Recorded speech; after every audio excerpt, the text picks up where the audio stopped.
Hey, what's up everyone? This is Zarina, your Upland neighbor, bringing you the floor today, July 8th, in all Upland cities. Go ahead and hit that like and subscribe, and let's talk about Upland Kingdoms before we get to the floor.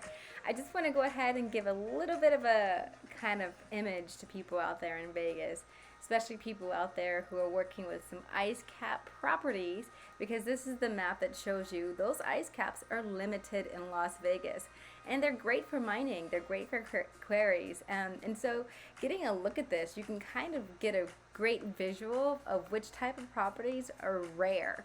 So we haven't said rare is like a real term for Upland Kingdoms, like rare assets, but if you're thinking about it, depending on your city's geography, certain properties will have rare assets, meaning you will not be able to get those on other properties and they may be needed.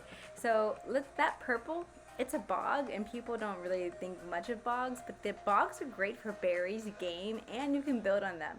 Sometimes I found some iron ore, so I think bogs are kind of cool. So again, a little bit of only a few areas looks like with those bog type properties.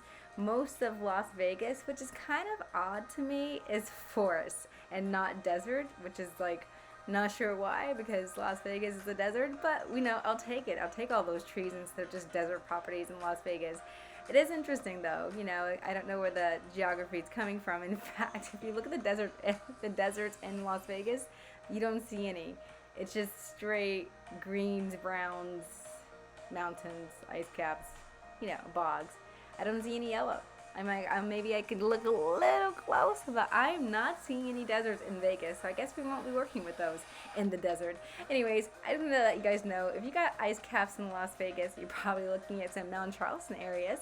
But yeah, some people might really crave those type of properties, especially when we can dig deeper. So right now you can only, harvest what a mine or quarry actually has, and then that's all it's going to give you. But Grom Brindle does say he's going to implement a dig deeper feature where you can get more out of those quarries and mines. So don't sell off your properties just because you've tapped out those resources just yet. If you are in Vegas and you have an ice cap property, maybe try of pricing it super low. All right, let's talk about those super low floors. A lot of red going on the other side, people dropping back down prices. I did notice that Arlington went up on the UPIC side today, but down on the dollar side.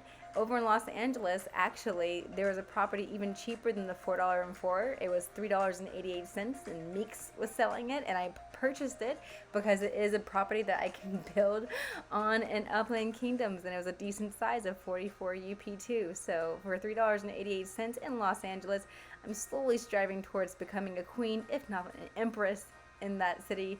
So I need all the properties I can get. Manhattan isn't doing much, it's just sitting there.